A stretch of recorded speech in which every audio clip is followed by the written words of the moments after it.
আমরা বেশিরভাগ মানুষ রমজান মাসে ফজরের নামাজ পড়ে এসে ঘুম দেই।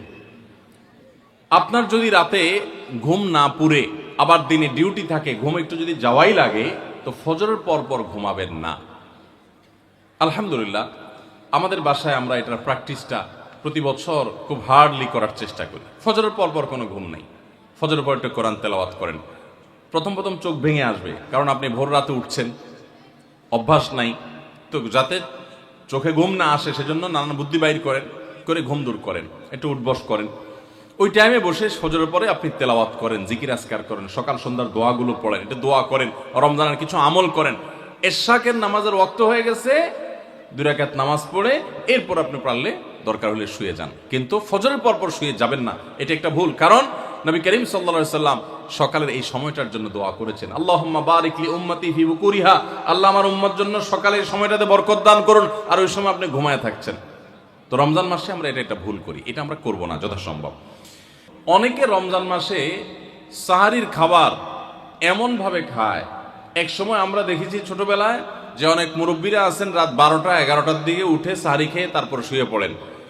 এটা যেমন একটা ভুল ছিল, সাহারি হলো শেষের দিকে খাওয়া উত্তম, ওনারা খাইতেন আগে। অতিরিক্ত সতর্ক যেটাকে বলে, এত আগে কেন খায়? যে শেষের দিকে খাইলে রোজা হয় না হয়, এই জন্য 12টার সময় 4-5 ঘন্টা আগে খেয়ে ধুয়ে দিলাম। এটা হলো বেশি সতর্ক হওয়া। বেশি সতর্ক হওয়া বুঝেন? এক লোক দোতলা শুয়ে আছে ফ্লোরে, তো একটু পর পর মাথা উপরের দিকে উঠে ফেলতেছে। কেউ জিজ্ঞাসা করলো, কি ব্যাপার, তুমি কি এমন কেন করতেছো? ফ্লোরে শুয়ে আসো চিত হয়ে, একটু বড় মাথা উঠাও কেন? তো লোকটা বললো, নিচের ফ্লোরে একজনে সুই সুতা দিয়ে কাপড় সিলাইতেছে, তো এইভাবে সেলাই করে টান দেন উপর দিকে। তো বলে যে সতর্ক থাকতে তো দোষ নাই, যদি ফ্লোর ভেদ করে আমার মাথা লাগে, এই জন্য মাথা উঠে ফেলতেছে। তো এটা অতিরিক্ত সতর্কতা হলো না? সতর্কতা ভালো, কিন্তু অতি সতর্কতা ভালো না। সাহারি অনেকে রাত 12টা 1টার সময় খান, এটা হলো অতিরিক্ত সতর্কতা। এত বেশি ভালো না, এত অতিরিক্ত সতর্ক হওয়া বরং নিষেধ।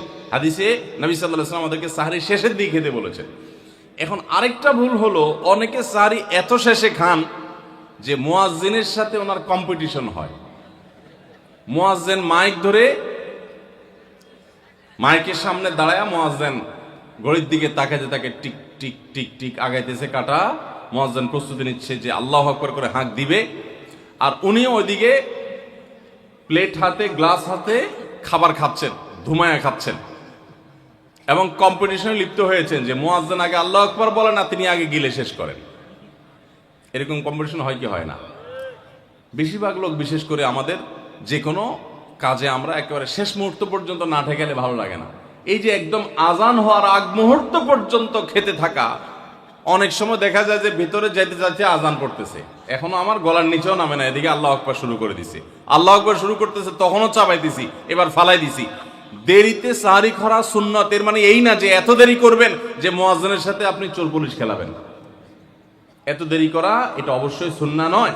নবী করিম সাল্লাল্লাহু আলাইহি ওয়াসাল্লাম সাহারি খেয়ে শেষ করার পর ফজরের নামাজ পড়তেন, মাঝখানে 50 আয়াত পড়ার মতো গ্যাপ থাকতো। 50 আয়াতের গ্যাপ মানে হলো 5 থেকে 7 মিনিট এভারেজ, এরকম গ্যাপ তিনি দিতেন, তারপর তিনি নামাজ পড়তেন। তো এই জন্য ভাইরা আমার, আমরা বলতে পারি যে 7 নম্বরের ভুল হলো, আমরা অনেকেই রমজান মাসে সাহারির খানা খেতে খেতে একেবারে আজান পর্যন্ত ঠেকাই দিই। এত দেরি করা আবার ঠিক না। আমরা অনেকে যদি সাহারি খাইতে না পারি তাহলে আর ওই দিন রোজা রাখি না। অনেক লোক আছে বলে যে আজকে সাহারি খেতে পারি না, এই জন্য রোজা রাখি না। তো সাহারি না খাইতে পারলে রোজা রাখবেন না কেন? সাহারি খাওয়াটা সুন্নত আর রোজা রাখাটা ফরজ। আপনার সুন্নত ছুটে গেছে, কোনো অসুবিধা নেই, সাহারি না খেলে রোজার কোনো অসুবিধা নাই। সাহারি খাওয়াটা উত্তম। নবী সাল্লাল্লাহু আলাইহি ওয়াসাল্লাম বলেছেন, তাসাহহারু ফাইন্না ফিস সাহুরি বারাকা, তোমরা রাতের শেষ বেলার খানাটা, সাহারির খানাটা খাবা, এটাতে বরকত আছে, কল্যাণ আছে। দুপুরের খানায় বরকতের কোনো ঘোষণা নাই, অন্য কোনো খানায় বরকতের কোনো ঘোষণা নাই, কিন্তু সাহারির খানাতে বরকতের ঘোষণা আছে। এই জন্য আমরা সাহারির খানাটা মনে না চাইলেও অল্প স্বল্প কিছু হলেও মুখে দেওয়ার চেষ্টা করব, কারণ সেখানে বরকত আছে, কল্যাণ আছে। কিন্তু কোনো কারণে সাহারি মিস হয়ে গেছে, ঘুম থেকে উঠতে পারেন নাই, আজান হয়ে গেছে, তাহলে এই অজুহাতে রমজানের ফরজ রোজা না রাখার কোনো সুযোগ নাই। কষ্ট একটু বেশি হতে পারে ওই দিন, তাতে কিছুই হবে না। আমরা একেবারে মরে যাব না, ধৈর্য ধরা শিখতে হবে। ইমানদারকে আল্লাহ তাআলা সবর করা শেখাচ্ছেন রমাদানের মাধ্যমে। এই জন্য ভাইরা, কোনোদিন সাহরি মিস হইলে ওই দিন রোজা মিস করা যাবে না। সাহরিতে আমরা বেশিরভাগ মানুষ একটা সুন্নাত আমল করি না, সেটা হলো খেজুর খাওয়া। সন্ধ্যার সময় ইফতারিতে যখন আমরা সাহরি খাই তখন তো সবাই আমরা জানি, আমরা ইফতারিতে যখন খেজুর খাই তখন তো আমরা সবাই মোটামুটি জানি যেটা সুন্নত। কিন্তু সাহরিতে খেজুর খাওয়া যে সুন্নত, এটা ম্যাক্সিমাম মানুষ আমাদের দেশে এখনো জানেন না।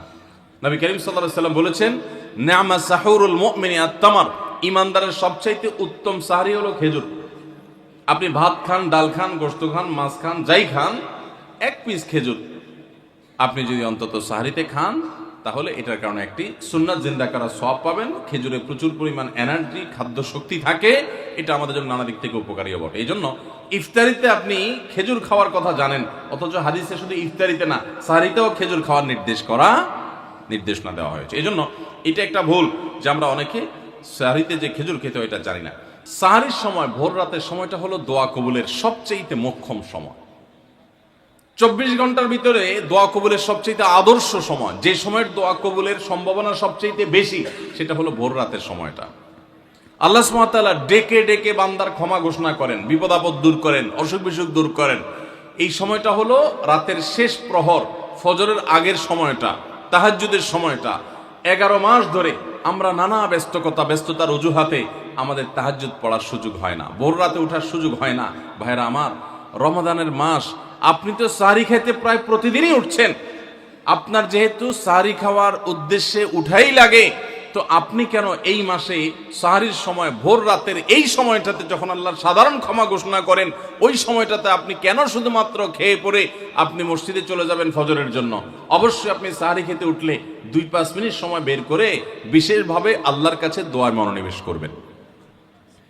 আমাদের একটা বড় ভুল হলো সাহরির এই সময়টাকে দোয়ায় আমরা মনোনিবেশ করি না। সম্ভব হলে 2 রাকাত নামাজ পড়েন, 4 রাকাত নামাজ পড়েন। সেটা যদি না পারেন, তো সাহরির খানার শেষে অথবা আগে আপনি আপনার রুমে গিয়ে লাইট বন্ধ করে নিরিবিলি জায়গায় একটু আল্লাহর কাছে হাত তুলে একটু চোখের পানি ফেলে চান, দোয়া করেন। দোয়ার এই সুযোগটা 11 মাস আপনি পান না, রমজান মাসে সাহরির উসিলায় পেয়েছেন, তো আপনি সেই সুযোগটা কেন হাতছাড়া করবেন? আমি বিনয়ের সাথে বলতে চাই, একজন মানুষের জন্য আমরা এই সুযোগটা হাতছাড়া না করি। আমি পারতপক্ষে কোনোদিন এই সুযোগটা হাতছাড়া করি না ভাইরা। যেদিন কিছুই করতে পারি না, ওইরকম দোয়া করার সময় হয়তো নাই, কোনো কারণে দেরি হয়ে গেছে উঠতে, ওই দিন খাইতে খাইতে মনে মনে দোয়া করার চেষ্টা করি, প্লেটটা ধুইতে দোয়া করার চেষ্টা করি। কারণ মুয়াজ্জিন ফজরের আজান যখন দেন, ওয়াক্ত যখন হয়, তার আগ মুহূর্ত পর্যন্ত আল্লাহ তাআলা দুনিয়ার আসমানে এসে তারপরে বান্দাকে ডেকে ডেকে বলেন, আলা মিন মুবতালান, তোমাদের মধ্যে কেউ কি অসুস্থ আছো, ফাআফিয়াহু, আমি তাকে সুস্থতা দান করব। আলা মিন মুস্তাগফিরিন ফাগফির লাহ, তোমাদের মধ্যে কেউ কি আছো ক্ষমা প্রার্থনাকারী, আমি তাকে ক্ষমা করে দিব। এভাবে ডেকে ডেকে আল্লাহ তাআলা দিতে থাকেন। টোটাল 24 ঘন্টার মধ্যে যেই সময়টার দোয়া ফেরত দেয়া হয় না, যেই সময়টার দোয়া মিস হওয়ার সম্ভাবনা খুবই কম, আপনার দোয়ার বেসিক শর্তগুলো ঠিক থাকলে এই দোয়া কবুল হওয়ার সম্ভাবনা জোরালো, সেই সময়টা হলো ভোর রাতের সময়টা। রমজান মাসে এই সময়টাতে দোয়ার যে সুযোগ তৈরি হয়, দোয়ার যে বিশাল সুযোগ আপনি পান, এই সুযোগটা হাতছাড়া করে আপনি শুধুমাত্র খেয়ে দিয়ে এই সময়টাকে পার করে দেন, এটা কখনো বুদ্ধিমানের কাজ হতে পারে না। এই জন্য রমজান মাসের ভুলগুলোর মধ্যে থেকে একটা হলো যে সাহরির সময়টাতে, ভোর রাতের সময়টাতে, দোয়া কবুলের গুরুত্বপূর্ণ সময়টাতে আমরা দোয়া তো করি না। অনেকে ওই সময় আজকাল সাহরি পার্টি বের করেছেন, তামাশা বের করেছেন, অনেকে টেলিভিশনে প্রোগ্রাম দেখেন। কোন চ্যানেলে সাহরির সময়ের কোন প্রোগ্রাম আমরাও মাঝে মধ্যে, এগুলো আগে রেকর্ড করা থাকে। সাহরির সময় আমরা টেলিভিশনে প্রোগ্রাম করতে যাই না, আগে রেকর্ড করা থাকে, সেগুলো চলে।